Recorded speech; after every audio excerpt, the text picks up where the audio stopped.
ప్రకృతి తిరగబడుతుంది. న్యాయస్థానాలే ఇవాళ నీకు దొంగ సర్టిఫికెట్ ఇచ్చినటువంటి న్యాయస్థానాలే ఖచ్చితంగా మళ్ళీ నిన్ను బోన్లో వేయటానికి చట్టం మేరకు ఖచ్చితంగా కోర్టులే నిలబడతాయి అనేది కూడా నువ్వు తెలుసుకుంటే మంచిది.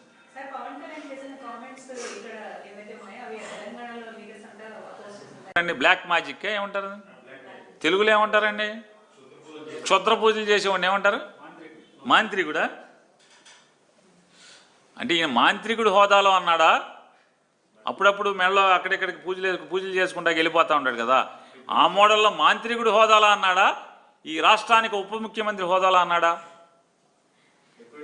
ఈ రాష్ట్రానికి ఉప ముఖ్యమంత్రి అయితే కనుక వెంటనే భారతదేశంలో ఉన్నటువంటి కేరళ నుంచో ఎక్కడి నుంచో సైంటిస్టులని ఇక్కడ లేకపోతే కనుక కేరళ రాష్ట్రం నుంచైనా సరే సైంటిస్టులను తీసుకొచ్చి ఆ చెట్లకు వచ్చినటువంటి వ్యాధి ఏంటో పరిశోధన చేయించి దానికి విరుగుడికి మందు కనుక్కొని ఆ చెట్లని బతికించాలి. తద్వారా రైతులు చచ్చిపోకుండా జీవం పోయాలి, చెట్టుకి పోయాలి, కోనసీమ రైతుకి పోయాల్సింది పోయి చేతపడి నేర్చినటువంటి మాంత్రికుల్లాగా ఆడి దిష్టి తగిలింది ఈడి దిష్టి తగిలింది దిష్టిలు తగులుతాయా?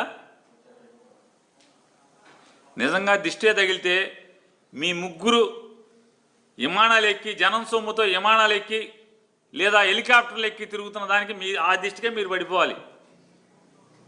కొబ్బరి చెట్లు ఎందుకు పడతాయి దిష్టి అనేది ఉంటే?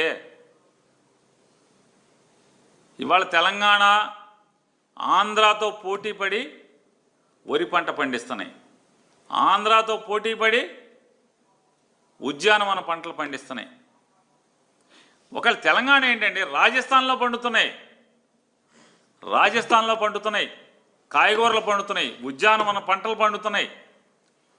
టెక్నాలజీ మారిపోయిన తర్వాత ఇంకా ఈ చేతబళ్ళు మంత్రాలు అంటే పరిపాలించడం చేతకాక ఓటేసినటువంటి నమ్ముకున్నటువంటి ప్రజల యొక్క అవసరాలను ఎలా తీర్చాలో చేతకాక చేతిలో అధికారం ఉన్నప్పటికీ కూడా దాన్ని ప్రజల కోసం కాకుండా వీళ్ళ సొంతం కోసం వీళ్ళ లాభాల కోసం వీళ్ళు బాగుపడటం కోసం